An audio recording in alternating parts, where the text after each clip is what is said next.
Meanwhile, the U.S. set another record for coronavirus cases over the weekend, topping 20 million overall. And the rollout of the new vaccine is not keeping up with the need for them. People waited in line for hours at this site in Texas to get shots, and other people were camping out overnight in Florida after some say they were turned away because of the limited supply. Healthcare providers remain overwhelmed by the pandemic.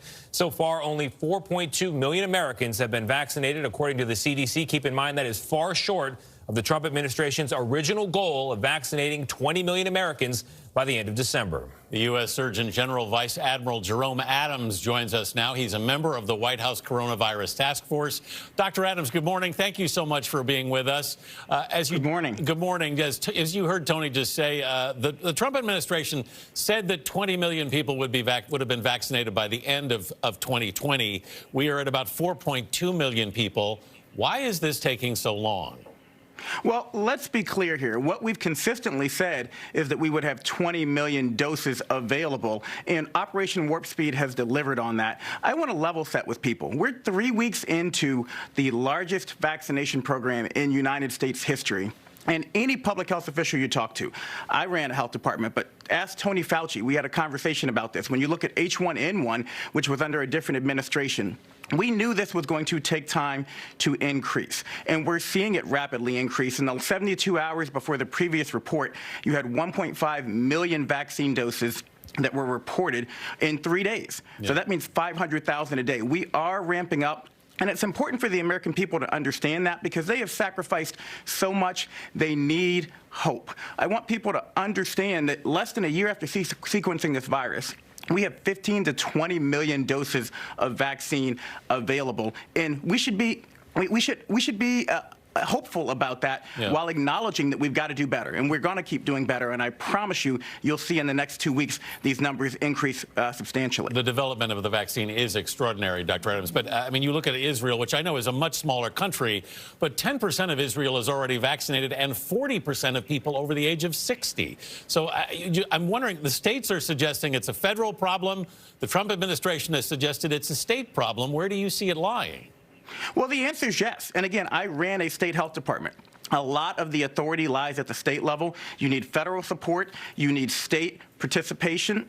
And you also have to take into account vaccine hesitancy. You had Governor DeWine saying last week that 60% of the nursing homes in his state, nursing home workers, wouldn't get a vaccine. So we've got to work on all of these things, and we really are working on all of these things together. You've also got to understand that some states are using all their vaccine. Other states haven't even used 25% of their vaccine that's on the ground. So what we're doing in a concrete manner is we are actually looking jurisdiction by jurisdiction from a federal perspective, and we're going to start moving those doses around so that they can be appropriately utilized. You also talked in your teaser about other things we're looking at, like potentially having the dose. We're going to let the science lead the way. We're going to make sure we're getting as much vaccine to as many people as possible and getting it into arms. Well, so do you see a potential solution in delaying the second dose, as some people are suggesting, or even having the first dose? Or do you think science eliminates that as a possibility? Well, I think, again, we need to let science lead the way. Tony Fauci has said clearly that he does not think it's appropriate for us to eliminate the second dose or push it back at this point. But we are looking again at having the dose. And again, if we double the number of doses, but there's still not uptake, then it's not going to make a difference. So we've got to deal with uptake and hesitancy in the quarters where that's going to matter. We've got to increase availability in the places that's going to matter. And we're working on that. You'll see that happen today. We've got a governor's call today where we're going to talk to the governors. And we've always said to them, tell us what you need, and we will give it to you. And when you actually question governors directly, very few of them will tell you that they aren't getting what they need when they ask. Many of them call me, and I respond immediately. I pick up my phone 24 hours a day. I know, Dr. Adams, you've spoken out very often about the hesitancy in the black community and the minority community about taking the vaccine. And now a survey shows that a third of essential and healthcare workers also have some hesitancy about taking the vaccine. So how do you plan to address this? What do people need to know again about this vaccine?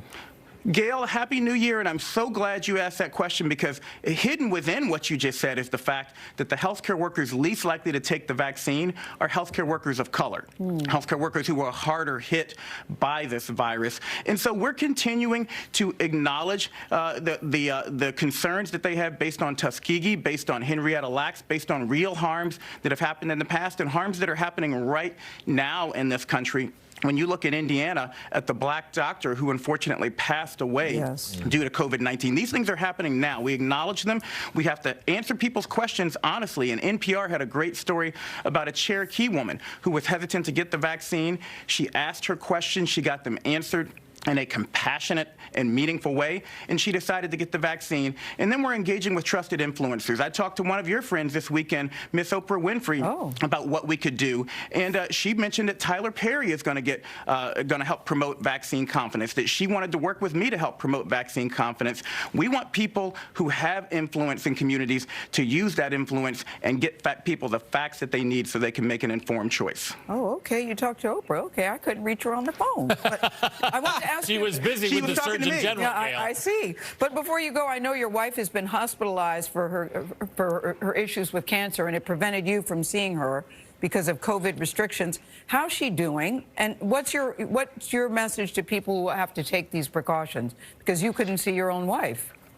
Well, she's stable now. She's back at home getting treated as an outpatient, so we're very grateful for that. But the message I want people to take home is that even if you aren't worried about getting COVID, and a lot of people just aren't worried about getting COVID because you're 50 times more likely to know someone who's recovered from COVID than you are to know someone who's died from COVID. Those are just the stats.